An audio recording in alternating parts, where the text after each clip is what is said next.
Hello students, as you all know that to know about any language we have to know about the basics of that particular language.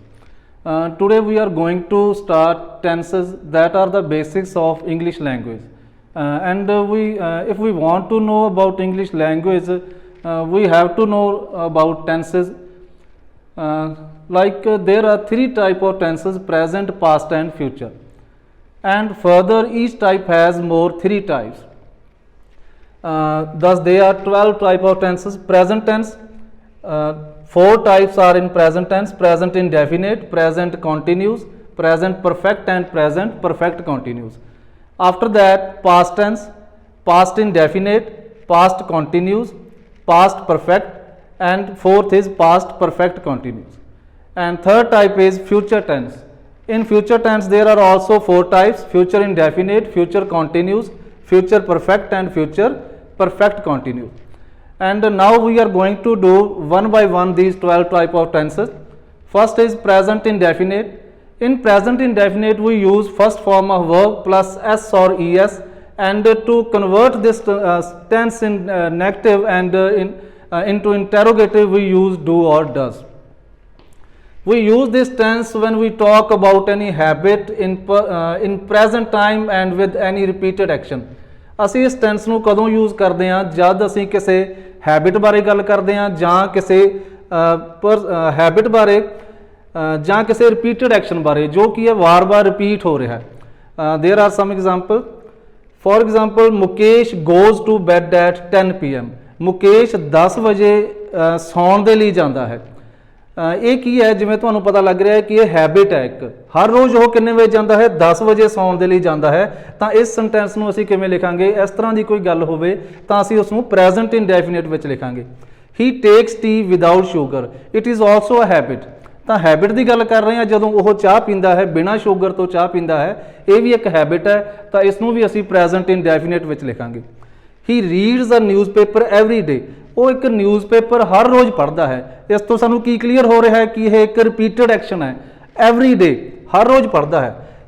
He works 8 hours a day, ਉਹ ਇੱਕ ਦਿਨ ਵਿੱਚ 8 ਘੰਟੇ ਕੰਮ ਕਰਦਾ ਹੈ. ਇਹ ਕੀ ਹੈ? ਉਸਦਾ ਰਿਪੀਟਡ ਐਕਸ਼ਨ ਹੈ.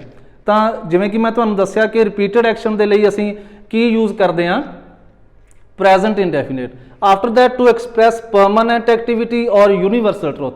ਜੇਕਰ ਅਸੀਂ ਕਿਸੇ ਪਰਮਾਨੈਂਟ ਐਕਟੀਵਿਟੀ ਦੀ ਗੱਲ ਕਰਨੀ ਹੈ ਜਾਂ ਕਿਸੇ ਯੂਨੀਵਰਸਲ ਟਰੁੱਥ ਦੀ ਗੱਲ ਕਰਨੀ ਹੈ ਜਿਸ ਨੂੰ ਸਾਰਾ ਸੰਸਾਰ ਮੰਨਦਾ ਹੈ, ਤਾਂ ਵੀ ਅਸੀਂ ਪ੍ਰੈਜ਼ੈਂਟ ਇੰਡੈਫੀਨਿਟ ਹੀ ਯੂਜ਼ ਕਰਦੇ ਹਾਂ. ਦ sun rises in the east, ਸੂਰਜ ਕੀ ਹੈ? ਪੂਰਬ ਵਿੱਚੋਂ ਨਿਕਲਦਾ ਹੈ. ਇਹ ਕੀ ਹੈ? ਇੱਕ ਪਰਮਾਨੈਂਟ ਐਕਟੀਵਿਟੀ ਹੈ. ਇਹ ਤਾਂ ਨਹੀਂ ਨਾ ਕਦੇ ਪੱਛਮ ਵਿੱਚੋਂ ਨਿਕਲੇਗਾ, ਇਹ ਨਹੀਂ ਹੋ ਸਕਦਾ. ਜਦ ਕੋਈ ਪਰਮਾਨੈਂਟ ਐਕਟੀਵਿਟੀ ਹੋਵੇ ਤਾਂ ਅਸੀਂ ਕੀ ਕਰਦੇ ਹਾਂ? ਪ੍ਰੈਜ਼ੈਂਟ ਇੰਡੈਫੀਨਿਟ ਵਿੱਚ ਲਿਖਦੇ ਹਾਂ. The Ganga springs from the Himalaya, Ganga ਕਿੱਥੋਂ ਨਿਕਲਦੀ ਹੈ? ਹਿਮਾਲਿਆ ਵਿੱਚੋਂ ਨਿਕਲਦੀ ਹੈ. ਇਹ ਵੀ ਇੱਕ ਪਰਮਾਨੈਂਟ ਐਕਟੀਵਿਟੀ ਹੈ. 2 and 2 makes 4, 2 ਅਤੇ 2 ਕੀ ਬਣਦੇ ਹਨ? 4 ਬਣਦੇ ਹਨ. ਇਹ ਕੀ ਹੈ? ਇੱਕ ਯੂਨੀਵਰਸਲ ਟਰੁੱਥ ਹੈ. ਜਿਸ ਤਰ੍ਹਾਂ ਆਪਾਂ ਜਾਣਦੇ ਹਾਂ ਕਿ 2 ਅਤੇ 2 ਇੱਥੇ ਵੀ 4 ਹਨ, ਕਿਸੇ ਹੋਰ ਕੰਟਰੀ ਵਿੱਚ ਵੀ 4 ਹਨ, ਤਾਂ ਕੀ ਹੈ? ਇਹ ਇੱਕ ਯੂਨੀਵਰਸਲ ਟਰੁੱਥ ਹੈ. Man is mortal, man is mortal means ਕੀ ਹੈ? ਆਦਮੀ ਮਰਨਹਾਰ ਹੈ. ਇਸ ਤੋਂ ਕੀ, ਜਿਵੇਂ ਆਪਾਂ ਨੂੰ ਪਤਾ ਹੀ ਹੈ ਕਿ ਇੱਕ ਨਿਸ਼ਚਿਤ ਉਮਰ ਤੋਂ ਬਾਅਦ ਕੀ ਹੈ? ਆਦਮੀ ਦੀ ਡੈਥ ਹੋ ਜਾਂਦੀ ਹੈ. ਇਹ ਕੀ ਹੈ? ਇੱਕ ਯੂਨੀਵਰਸਲ ਟਰੁੱਥ ਹੈ. ਸਾਰਾ ਸੰਸਾਰ ਇਸ ਗੱਲ ਨੂੰ ਮੰਨਦਾ ਹੈ, ਕੋਈ ਵੀ ਇਸ ਗੱਲ ਤੋਂ ਇਨਕਾਰ ਨਹੀਂ ਕਰ ਸਕਦਾ. ਤਾਂ ਜੇਕਰ ਅਸੀਂ ਯੂਨੀਵਰਸਲ ਟਰੁੱਥ ਦੀ ਗੱਲ ਕਰਨੀ ਹੈ ਤਾਂ ਪ੍ਰੈਜ਼ੈਂਟ ਇੰਡੈਫੀਨਿਟ ਵਿੱਚ ਹੀ ਅਸੀਂ ਲਿਖਾਂਗੇ. After that, the sun rises in the east, ਸੂਰਜ ਪੂਰਬ ਵਿੱਚੋਂ ਨਿਕਲਦਾ ਹੈ. ਇਹ ਕੀ ਹੈ? ਇੱਕ ਪਰਮਾਨੈਂਟ ਐਕਟੀਵਿਟੀ ਹੈ. ਤਾਂ ਪਰਮਾਨੈਂਟ ਐਕਟੀਵਿਟੀ ਨੂੰ ਦੱਸਣ ਦੇ ਲਈ ਵੀ ਅਸੀਂ ਪ੍ਰੈਜ਼ੈਂਟ ਇੰਡੈਫੀਨਿਟ ਯੂਜ਼ ਕਰਾਂਗੇ. ਉਸ ਤੋਂ ਅੱਗੇ ਅਸੀਂ ਗੱਲ ਕਰਦੇ ਹਾਂ ਟੂ ਐਕਸਪ੍ਰੈਸ ਪੋਜੈਸ਼ਨ. ਪੋਜੈਸ਼ਨ ਕੀ ਹੁੰਦਾ ਹੈ? ਕਿਸੇ ਚੀਜ਼ ਉੱਪਰ ਆਪਣਾ ਹੱਕ ਜਤਾਉਣਾ. ਕਲੀਅਰ? ਜਿਵੇਂ ਦਿਸ ਪੈਨ ਬਿਲੋਂਗਸ ਟੂ ਮੀ, ਇਹ ਪੈਨ ਮੇਰਾ ਹੈ. ਜਦ ਅਸੀਂ ਕਹਿੰਦੇ ਹਾਂ ਨਾ ਕਿ ਇਹ ਚੀਜ਼ ਮੇਰੀ ਹੈ ਜਾਂ ਉਹ ਚੀਜ਼ ਉਸਦੀ ਹੈ, ਤਾਂ ਅਸੀਂ ਇਸ ਨੂੰ ਪੋਜੈਸ਼ਨ ਕਹਿੰਦੇ ਹਾਂ. ਤਾਂ ਇਸ ਨੂੰ ਵੀ ਅਸੀਂ ਪ੍ਰੈਜ਼ੈਂਟ ਇੰਡੈਫੀਨਿਟ ਵਿੱਚ ਹੀ ਲਿਖਾਂਗੇ. ਹੀ ਓਨਸ ਅ ਬਿਗ ਬਿਲਡਿੰਗ, ਉਹ ਕੀ ਹੈ? ਇੱਕ ਵੱਡੀ ਬਿਲਡਿੰਗ ਦਾ ਮਾਲਕ ਹੈ. ਤਾਂ ਇਹ ਵੀ ਕੀ ਹੈ? ਇੱਕ ਪੋਜੈਸ਼ਨ ਸ਼ੋ ਕਰ ਰਿਹਾ ਹੈ. Okay. After that, to express mental activity, emotion and feelings. ਹੁਣ ਜਦ ਅਸੀਂ ਕਿਸੇ ਮੈਂਟਲ ਐਕਟੀਵਿਟੀ ਦੀ ਗੱਲ ਕਰਦੇ ਹਾਂ, ਇਮੋਸ਼ਨਸ ਦੀ ਗੱਲ ਕਰਨੀ ਹੋਵੇ ਜਾਂ ਕਿਸੇ ਫੀਲਿੰਗਸ ਬਾਰੇ ਗੱਲ ਕਰਨੀ ਹੋਵੇ, ਇਸ ਸੈਂਟੈਂਸ ਨੂੰ ਵੀ ਅਸੀਂ ਪ੍ਰੈਜ਼ੈਂਟ ਇੰਡੈਫੀਨਿਟ ਵਿੱਚ ਹੀ ਲਿਖਾਂਗੇ. ਵੀ ਬਿਲੀਵ ਇਨ ਗੋਡ, ਅਸੀਂ ਕੀ ਹੈ? ਰੱਬ ਵਿੱਚ ਵਿਸ਼ਵਾਸ ਰੱਖਦੇ ਹਾਂ. ਇਹ ਕੀ ਹੈ? ਸਾਡੀਆਂ ਫੀਲਿੰਗਸ ਹੈ, ਇਮੋਸ਼ਨਸ ਹੈ ਸਾਡੇ. I think she is always wrong, ਮੈਂ ਸੋਚਦਾ ਹਾਂ ਕਿ ਉਹ ਹਮੇਸ਼ਾ ਹੀ ਰੋਂਗ ਹੁੰਦੀ ਹੈ. इस यह सेंटेंस भी सानू की शो कर रहा है, एक फीलिंग्स शो कर रहा है किसी बारे कि वह हमेशा ही रॉन्ग होंदी है। After that he loves animals, it is also a feeling, वह प्यार करता है जानवरों नूं। जद फीलिंग्स कोई इमोशनस वगैरह असी मैंटल एक्टिविटी साडे माइंड नाल जो संबंधित है, इस तरह की गल कोई करनी होवे तां असी present indefinite which he लिखांगे।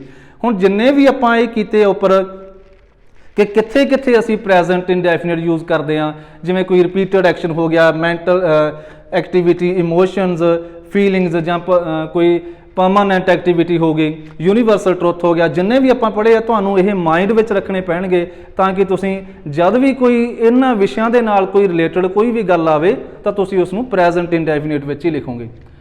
Okay, in present indefinite if subject is singular. हुण थोड़ा जिहा रूल करदे हां कि आपां प्रेजेंट इंडेफिनेट विच किस तरह लिखना हुंदा है, की उस विच आउंदा है। If present indefinite in present indefinite if subject is singular then we use s or es। जेकर present indefinite ਵਿੱਚ subject singular है ਤਾਂ ਅਸੀਂ ਕੀ use ਕਰਦੇ ਹਾਂ, s ਜਾਂ es with first form of verb the first form plus s or es। but if subject is plural, जेकर subject plural है we don't use s or es with verb form, ਫਿਰ ਅਸੀਂ verb form ਦੇ ਨਾਲ s ਜਾਂ es use नहीं करांगे।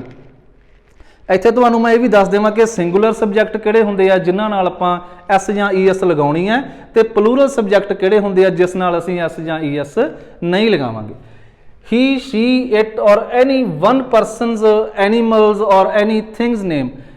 ਜਦ ਸਬਜੈਕਟ ਕੀ ਹੈ ਆਪਣਾ ਹੀ ਹੈ, ਸ਼ੀ ਹੈ, ਇਟ ਹੈ, ਜਾਂ ਕਿਸੇ ਇੱਕ ਵਿਅਕਤੀ ਦਾ ਨਾਮ ਹੈ, ਜਾਂ ਕਿਸੇ ਇੱਕ ਜਾਨਵਰ ਦਾ ਨਾਮ ਹੈ, ਜਾਂ ਕਿਸੇ ਵੀ ਇੱਕ ਵਸਤੂ ਦਾ ਨਾਮ ਹੈ। जब अपना सबजैक्ट यह है तो अगे जो सैकेंड नंबर उपर जो वर्ब फॉर्म आनी है उस दे नाल आपां एस जां ई एस लगावांगे।